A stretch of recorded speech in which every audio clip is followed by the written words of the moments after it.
Imagine holding the most prestigious passport in the entire world. Like you live in a city where your title, your bank account, and even the people you're seen eating dinner with literally dictate whether you have the basic right to speak in public. Wow. Yeah, that sounds exhausting. Right. Your whole life is just this relentless, exhausting performance to prove you belong at the top of the social pyramid. Now imagine a letter arrives from a guy sitting on death row, and his advice to you is to take your flawless, carefully curated resume, throw it in the garbage, and start acting like a servant. Which is, I mean, it's unthinkable. Totally unthinkable. Have Yeah. you ever felt that deeply modern, crushing pressure to manage your reputation? That drive to curate your image so that people see you a certain way? Oh, absolutely. I mean, it's really the defining anxiety of our era, isn't it? We wake up, we check our notifications, we measure our worth by our social capital, our job titles, our visible success. Yeah, it feels like this uniquely 21st century burden. It does. It feels born completely out of the internet and a hyper-connected corporate culture. Like we're just terrified of falling behind. And that is precisely what makes today's deep dive so incredibly fascinating. Because that exact feeling of status anxiety, Mm, it isn't a byproduct of the digital age at all. not even close. No, the ultimate countercultural handbook on joy, on completely flipping that status obsession upside down and finding true bulletproof contentment, was actually written almost 2,000 years ago. And written from a prison cell, of all places. Exactly. Our mission today is to unpack this staggering, highly detailed document titled 011 Survey of Philippians by Chris R. Vlasis. It's such a great source. It really is. This survey pulls together just a mountain of historical, archaeological, and theological data about the Apostle Paul's epistle to the Philippians. And, the material here is so rich because it forces us to look past the stained glass windows, so to speak. We actually get to see the raw human reality of the first century. Right, because we are exploring a letter written by Paul, alongside his younger associate Timothy, to the very first Christian congregation in Europe. Located in the city of Philippi. Yeah. So before we plunge into the deep end, let's just establish some ground rules. The timeline traditionally puts this letter around 60 to 62 CE. Though there is a pretty compelling scholarly argument in the survey for it being written earlier, maybe in the mid-50s. Right, but honestly, the exact date is less important than the tone. The biggest takeaway from the opening pages of this survey is that this is not some abstract, dry theological treatise written in an ivory tower. No, not at all. It is essentially a deeply pastoral letter of friendship. Yeah. It's written to flesh and blood people living in a highly stratified, heavily militarized, fiercely status-obsessed Roman colony. They were drowning in the exact same kind of performative pressure we deal with today. Just with different architecture, basically. Exactly, just togas instead of suits. Think of this letter as an intervention for a close friend who is caught up in a completely toxic, cutthroat corporate culture. Oh, I like that analogy. Yeah, Paul is writing to this community to say, look, I know you are killing yourselves trying to climb this ladder. I know you're terrified of losing your spot. But there's a fundamentally different way to measure your worth, and it actually involves climbing down. The intervention analogy is perfect. But, to understand the power of that intervention, we really have to look at the environment creating the toxicity. You can't understand the mail until you know the address. Exactly. To grasp why Paul's message was so radical, so profoundly shocking to its original audience, we have to deeply understand the city of Philippi itself, because it was not just a dot on a map. And the survey gives us this incredibly vivid historical and archaeological breakdown. How does a city like Philippi even come to exist, and why does its origin story matter so much to the people reading Paul's letter centuries later? Well, the DNA of the city is rooted entirely in conquest and power. The origins go back to 356 BC. Okay. It was founded by Philip II of Macedon, who happens to be the father of Alexander the Great.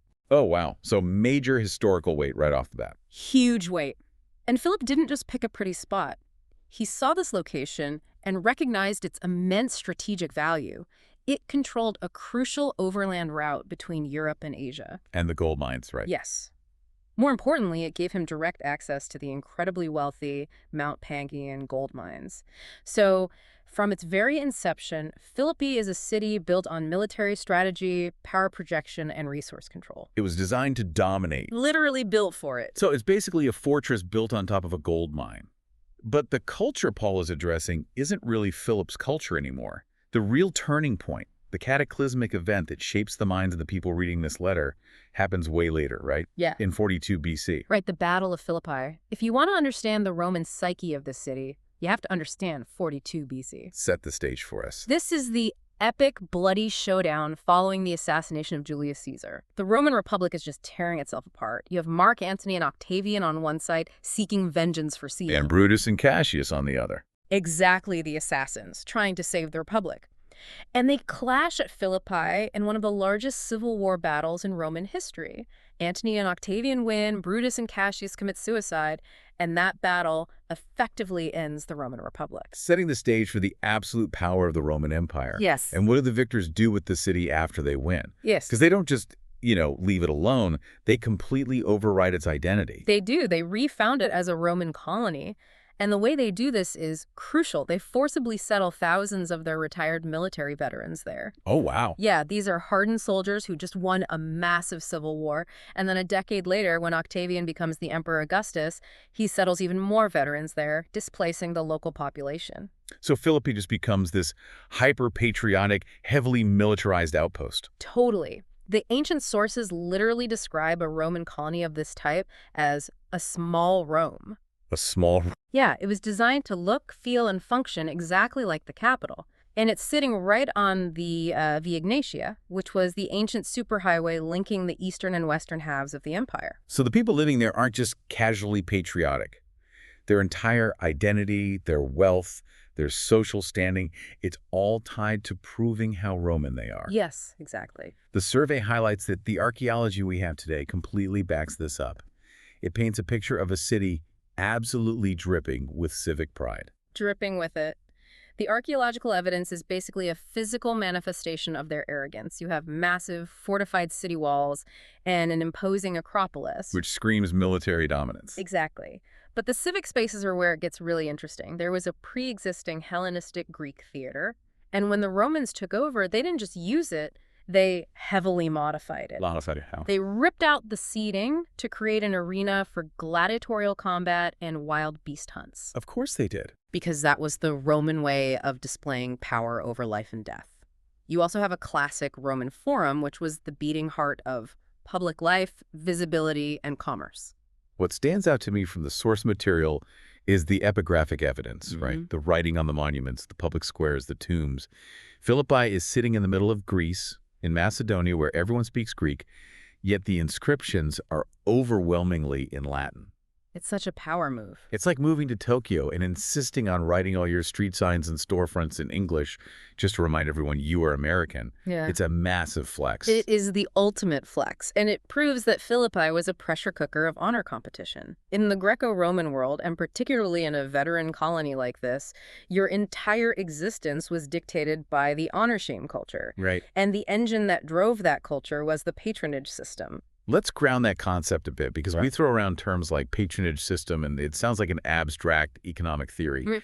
How did that actually function for a regular person waking up on a Tuesday in Philippi? Well, in the patronage system, you couldn't just go to a bank for a business loan or call the police if someone wronged you or, apply online for a government job. The institutions we rely on just didn't exist in that way. So what did you do?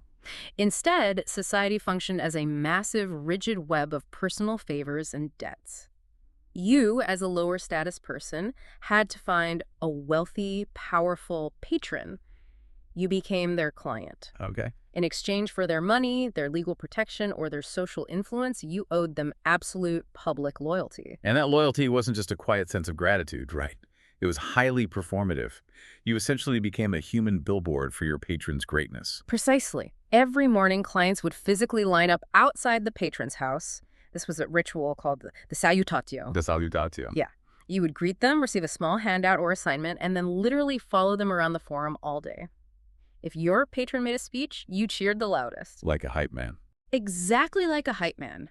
If they walked through the market, your presence made their entourage look massive, which boosted their public status. And if you were the wealthy patron? You funded public buildings or gladiatorial games, but not out of charity. You did it to get your name carved in stone in Latin so everyone knew how powerful you were. You wanted the best seat in that modified theater. You avoided anything that made you look weak. Right, or poor, or subservient. In this world, shame wasn't an internal feeling of guilt, it was a social death sentence. If you lost your honor, you lost your network, your protection, and your livelihood. So if we look at it through a modern lens, your entire life in Philippi was an ancient, high-stakes version of LinkedIn, but with actual life-death consequences. That's a terrifyingly accurate comparison. Right. You're constantly curating your profile, trying to network with the right executives, showing off your Roman credentials, and hiding any gaps in your resume that might make you look vulnerable. Which brings us to the core tension of this entire text. How does the gospel fit into this? Exactly. How does a message about a crucified Savior even begin to land in a place like that? We're talking about a Savior who was stripped naked, beaten, and suffered the most shameful, humiliating public execution the Roman Empire could invent. Honestly, it shouldn't have landed at all. The cross was the ultimate symbol of Roman dominance and the ultimate symbol of shame. It was specifically designed to strip a person of all honor. Yeah. To worship a crucified man in a city of retired Roman soldiers is the ultimate contradiction to their entire way of life. And that brings us to the absolute core conflict of the letter. Because in a city where every waking hour is obsessed with climbing the social ladder, Paul writes this epic, soaring manifesto about the glory of climbing down. Yes. He is proposing a total status inversion, and he does this most powerfully in a section of the letter that scholars refer to as the Christ hymn. That's found in Philippians chapter 2, right? Verses 6 through 11. That's the one. The survey highlights this specific passage as the absolute theological center of the entire letter. It's the gravitational sun that everything else orbits around. And it's arguably one of the New Testament's most profound texts. It really is. It is a breathtaking piece of poetry, likely an early Christian hymn or liturgy, that Paul intentionally weaves into his argument. And it traces a sequence that would have made a Roman citizen's head completely spin. Oh, entirely. It starts with Christ's preexistence in divine glory, moves downward to his incarnation and humiliation, details his obedience even to the point of a shameful, horrific death, and concludes with his supreme cosmic exaltation by God. To really grasp the subversive nature of this, we need to look at the original Greek language from the survey. Because Paul isn't just using pretty words, he is launching surgical strikes against Roman cultural pride. He really is. The first word that stands out in this hymn is morphe. Morphe is a heavy word. It translates to form or mode of existence. The hymn says Christ was originally in the morphe of God. So it's not just that he looked like God. No, this isn't suggesting he vaguely resembled God or just had godlike qualities. It means he truly, fundamentally shared the divine glory and nature. He possessed the ultimate untouchable high status. He was at the absolute top of the cosmic pyramid. But then comes the next word, which completely derails the Roman train of thought. It says he had equality with God, but did not consider it a harpagmos. Harpagmos. This is a word about exploitation and seizing. It means something to be grasped, violently seized, or exploited for one's own advantage.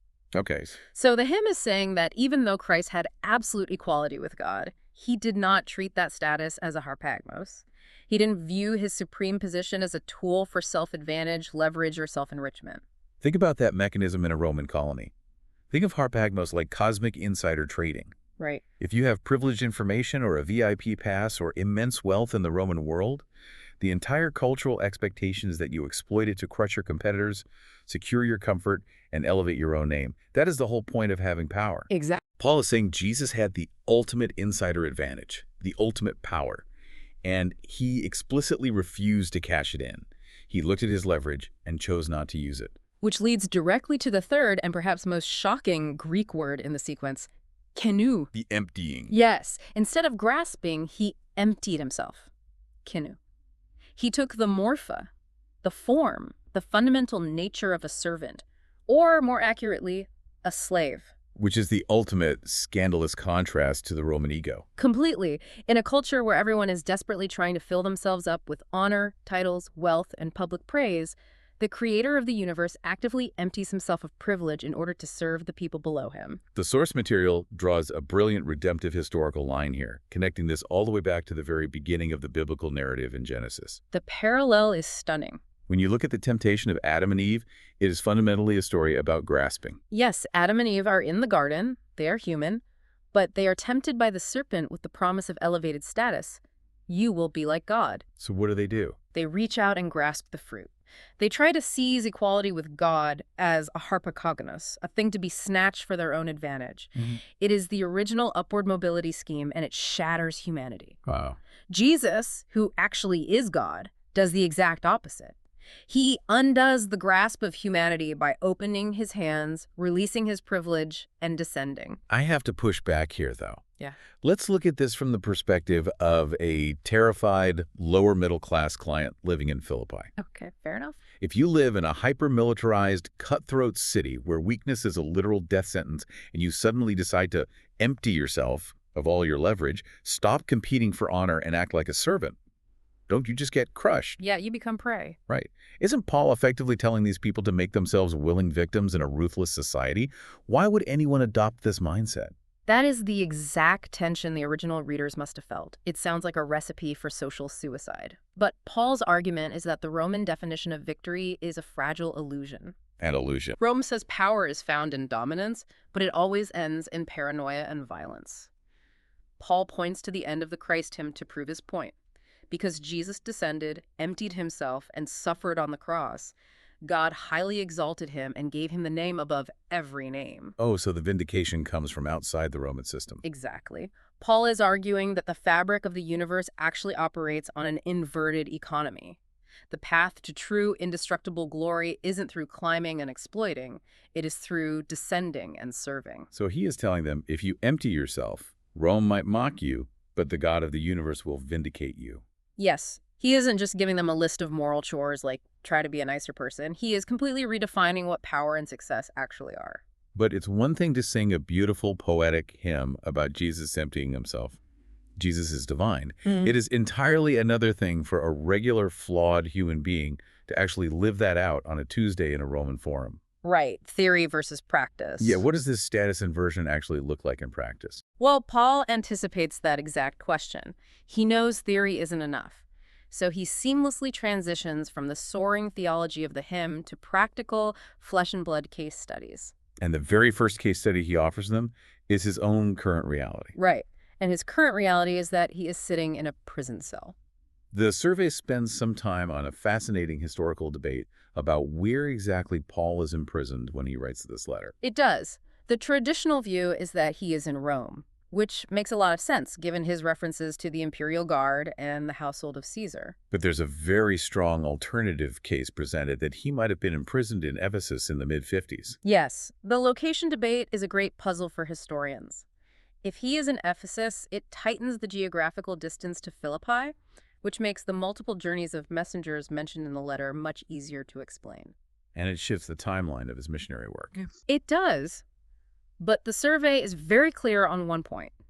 Whether he is in a dark cell in Rome or a dark cell in Ephesus, the historical reconstruction might change, but the theological impact of his imprisonment remains exactly the same. And the theology he builds out of that prison cell is just wild. We have to look at Philippians chapter 1, verses 12 through 26. Oh, this section is amazing. Because in an honor-shame culture, being thrown in prison is the absolute bottom of the barrel. It is the ultimate shame. You are stripped of your status, your freedom, your ability to provide. You are entirely dependent on outside friends for food. You are a public, visible failure. Rome has defeated you. A normal person in that culture would be writing a letter begging for their reputation to be salvaged or expressing deep shame. But Paul completely flips the script. He refuses to read his own life through the lens of Roman status. Instead, he boldly declares that his chains have actually advanced the gospel. The mechanism of how he explains this is brilliant. He says that because he is chained up, the imperial guard, the elite Praetorian soldiers, are now hearing the message of Jesus. Think about the irony of that. The Roman Empire thinks they have neutralized a threat by chaining Paul to a guard. Right. But Paul looks at the situation and realizes he has a captive audience of elite Roman soldiers who are forced to listen to him talk about a different Lord every single shift. That's incredible. He essentially says, Rome thinks they have me trapped, but actually I have infiltrated the very heart of their military apparatus. He turns his shame into an absolute tactical victory. And then right in the middle of this section, he drops what might be the most famous and perhaps the most misunderstood line in the entire letter. For to me to live is Christ and to die is gain. Philippians 1:21. The survey is very careful to contextualize this because modern readers misinterpret it constantly. This is not a slogan for escapism. It is not a depressed, suicidal Paul saying, I hate this physical world, it's too hard, I just want to die and escape to heaven. Yeah, we often read it like a morbid death wish or a coping mechanism for trauma. But it's actually a profound theology of undivided allegiance. Paul is weighing his options. If he lives and is released from prison, his physical life is entirely animated by Christ's purposes. He will continue to serve the Philippians, plant churches, and endure suffering for their joy. Exactly. But if the state executes him, he achieves ultimate union with Christ, which she considers a personal gain. Either way, his life is not his own. Talk about stripping away an empire's leverage over you. The entire Roman machine runs on two things: the promise of elevated status and the terrifying fear of a painful death. Yep. Paul says, I don't care about your status. I consider it garbage. And if you kill me, you are just giving me a promotion. How do you control a citizen who genuinely thinks like that? You can't. He is completely ungovernable by fear. But Paul knows he is an apostle. He is a unique figure. Right, so he doesn't just hold himself up as the only example. In Chapter 2, he points to two incredibly ordinary guys in his network as the next case studies in anti-celebrity leadership. Timothy and Epaphroditus. I love the section on Epaphroditus because it's easy to talk about self-emptying in theory, but this guy actually bled for it. Let's look at the mechanics of what Epaphroditus actually did. Well, Epaphroditus was a member of the Philippian church. They took up a financial collection to support Paul in prison, and they chose Epaphroditus to be their messenger. Okay, so he's the delivery guy. Right, but ancient travel was not catching a flight. It was terrifyingly dangerous. You are walking for weeks or months, risking bandits, extreme weather, and corrupt officials, all while carrying a large sum of cash. And while doing this, Epaphroditus gets deathly ill. He almost dies. Yes. And the survey points out the cultural baggage of sickness in the ancient world. Getting sick wasn't just bad luck. It was often viewed as a curse from the gods or a sign of moral failure. Wow, I didn't realize that. Yeah. Furthermore, he failed to stay by Paul's side to serve him continually, which was likely part of his original mission. So in the eyes of his hometown, he might have looked like a weak, shameful failure who couldn't hack the mission. They might have been embarrassed by him. Exactly. But Paul writes back and gives them a direct command. Honor such men. Look at the radical contrast there. The Roman world built statues to the victorious, blood-soaked general, the insanely wealthy patron, the flawless silver-tongued orator. And Paul says, no, in this new community, we build our honor around the ordinary guy who quietly carried a care package across the empire and almost coughed up his lungs doing it. That is so subversive. It proves that true ministry in Paul's eyes is deeply relational, non-performative, and inherently sacrificial. The church is commanded to honor costly labor, not flashy celebrity. So we have Paul, Timothy, and Epaphroditus modeling this humility. But then we hit chapter 4, and Paul addresses a real-world conflict where this humility has completely broken down. And he names names. He does. We have to talk about Euodia and Syntyche. These are two very significant women in the Philippian church. The text makes it clear they are not peripheral figures. Paul calls them gospel partners who labored side by side with him in the trenches of ministry. They are leaders? They are, but they are currently locked in a very public, very disruptive conflict with one another. To put this in a modern context, imagine you have a tech startup that is trying to survive in a fiercely competitive market. Euodia and Syntyche are essentially two of your brilliant co-founders. Okay, great analogy. But instead of focusing on the mission, they have started a vicious public feud. They are sniping at each other in the company's Slack channels, forcing all the junior employees to pick sides. The entire corporate culture is turning toxic because the leaders are fighting over ego and control. That is a perfect parallel. And what does Paul do? He doesn't pull them aside for a private, whispered conversation. No, he essentially CCs the entire company on a conflict resolution memo. Exactly. This letter is meant to be read aloud to the gathered congregation, and Paul names them publicly, urging them to agree in the Lord. It is an incredibly bold, uncomfortable pastoral move. It is. But I think it's crucial to look at how he handles it. He doesn't fire them. He doesn't marginalize them or use the conflict as an excuse to strip them of their leadership titles. No, he honors their past labor, affirms that their names are in the book of life, but pleads for them to reconcile. Because for Paul, unity is not just a nice secondary corporate value that makes board meetings go smoother. Unity is an absolute, non-negotiable theological necessity. And Velocius's survey highlights a specific Greek word Paul uses repeatedly here, phronoma, phronema. which means mindset or attitude.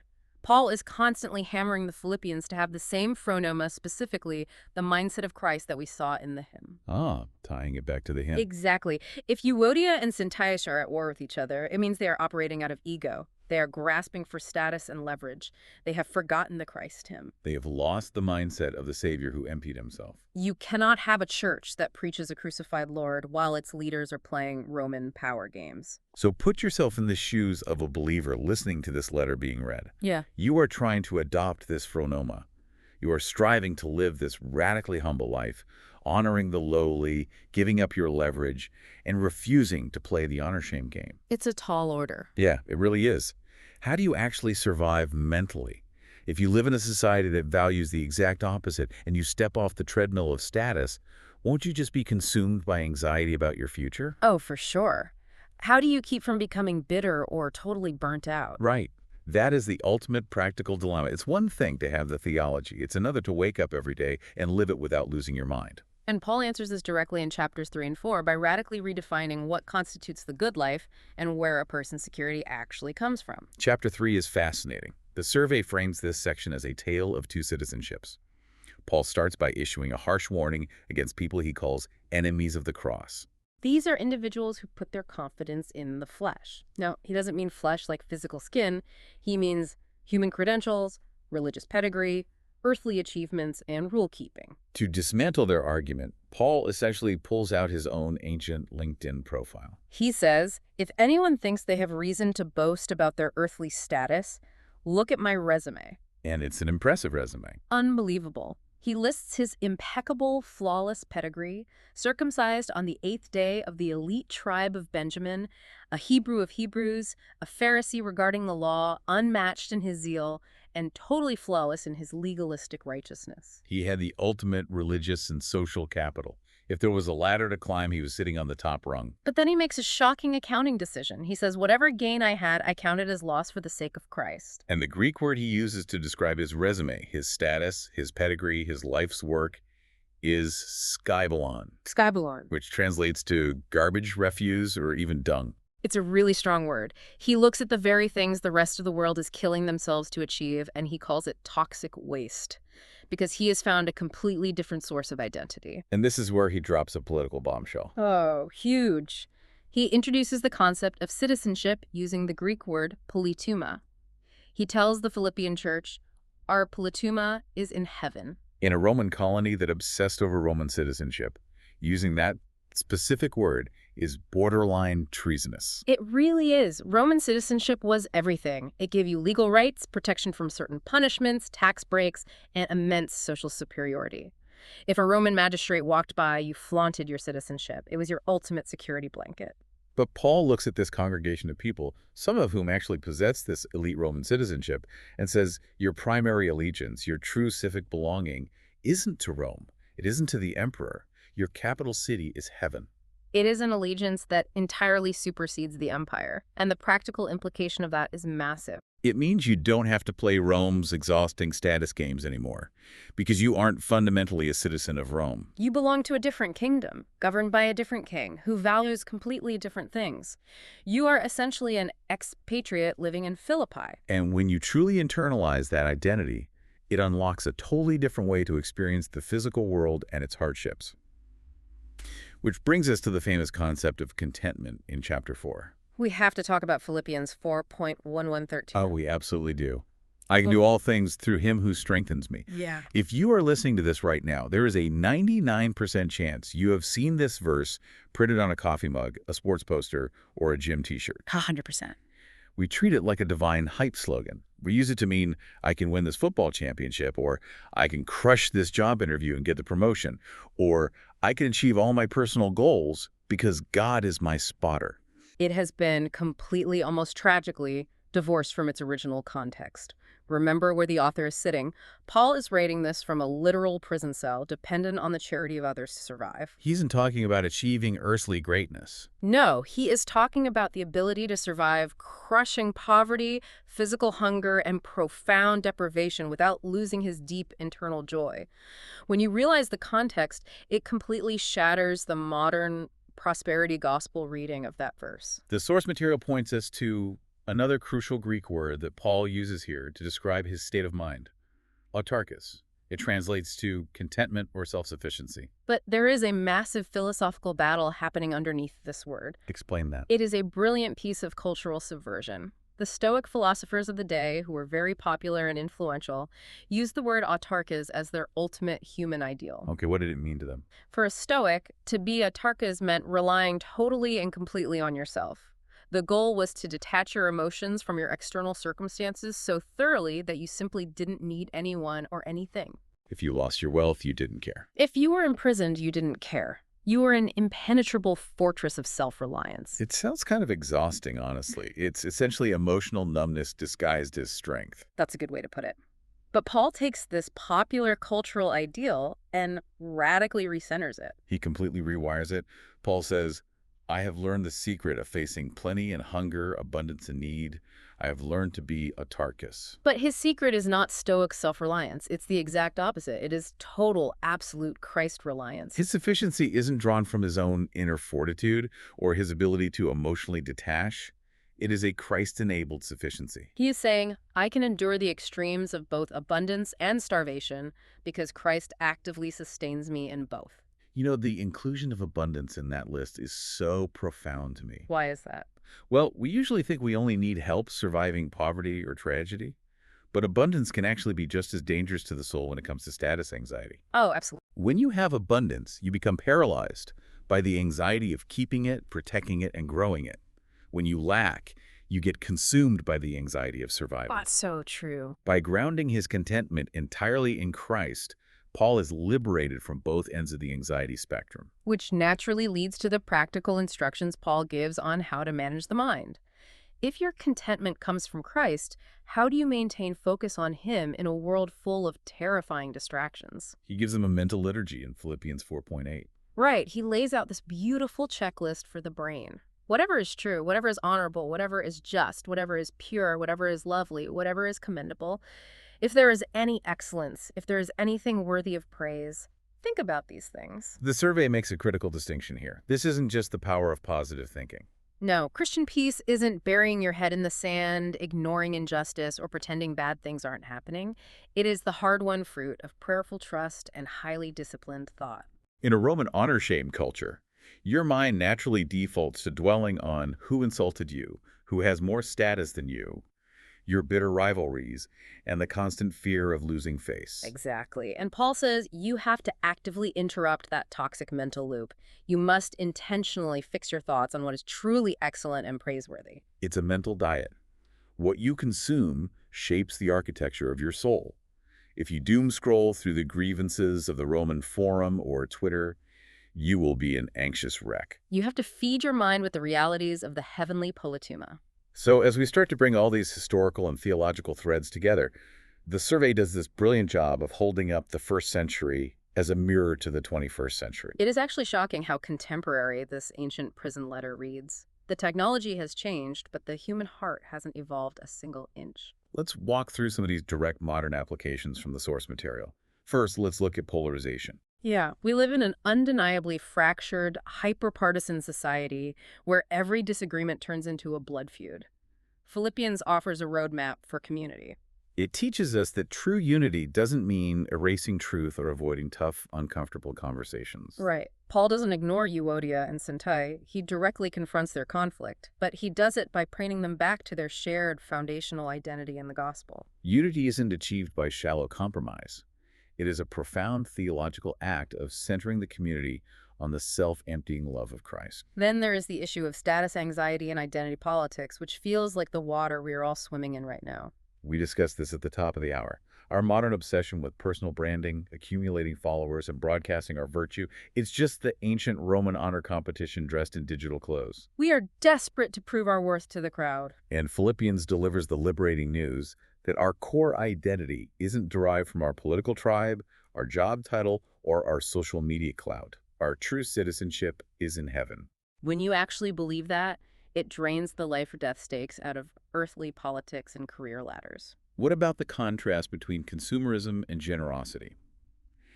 The text spends a good deal of time on the financial gift the Philippians sent to Paul in prison. That financial gift is a beautiful subversion of the culture.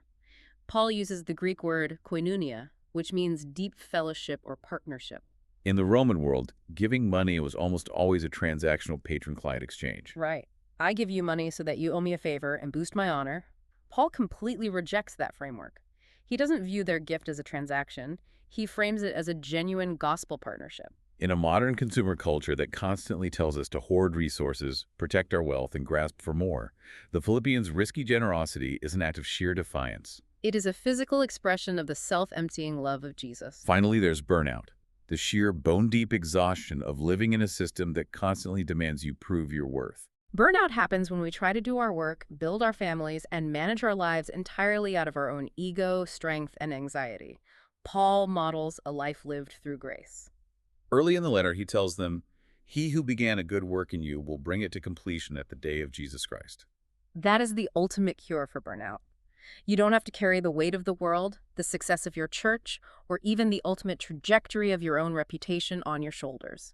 God is the one ensuring the completion of the work. It turns out we just swapped out the Roman forums for social media platforms and the Via Ignatia for fiber optic cables. We really did. The exhaustion of constantly hustling for our worth is exactly the same today as it was in 60 CE, which means Paul's antidote, adopting the downwardly mobile, humble mind of Christ, is just as potent and necessary today as it was then. That is the enduring genius of this text. It cuts straight through the noise of any culture in any century and addresses the fundamental disease of human pride. So, to synthesize the massive journey we've been on today for everyone listening, we started in the status-obsessed, hyper-militarized streets of a Roman colony built on conquest. We descended into the breathtaking, scandalous depths of Christ's humiliation and subsequent cosmic exaltation in the Christ hymn.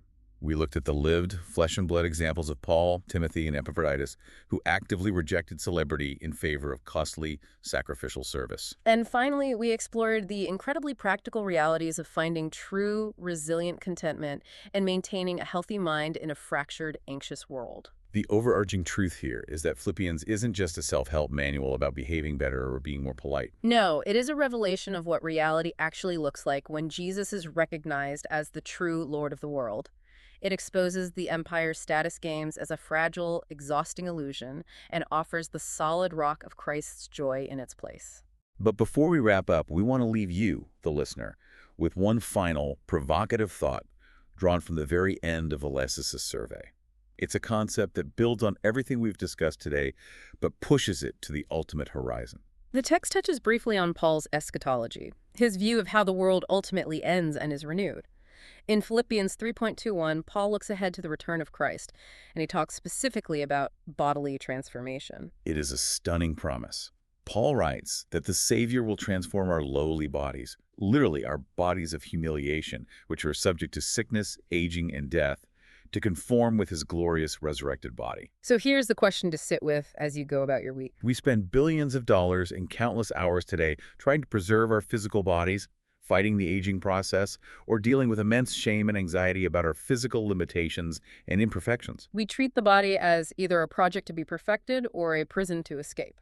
But Paul ends his letter by looking forward to a day when this body of humiliation will be entirely physically transformed to match Christ's glorious body. If your ultimate destination isn't just floating as a disembodied spirit on a cloud for eternity, but actually inhabiting a physically renewed body in a physically renewed, resurrected world, how does that change the way you treat your physical body and the physical world around you starting today? It fundamentally changes everything. It means the physical world matters deeply to God, even as we endure its current brokenness and wait for its final renewal. It really does.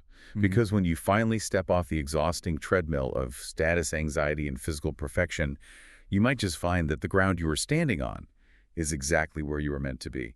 Thank you so much for exploring this remarkable text with us on this deep dive. Take care.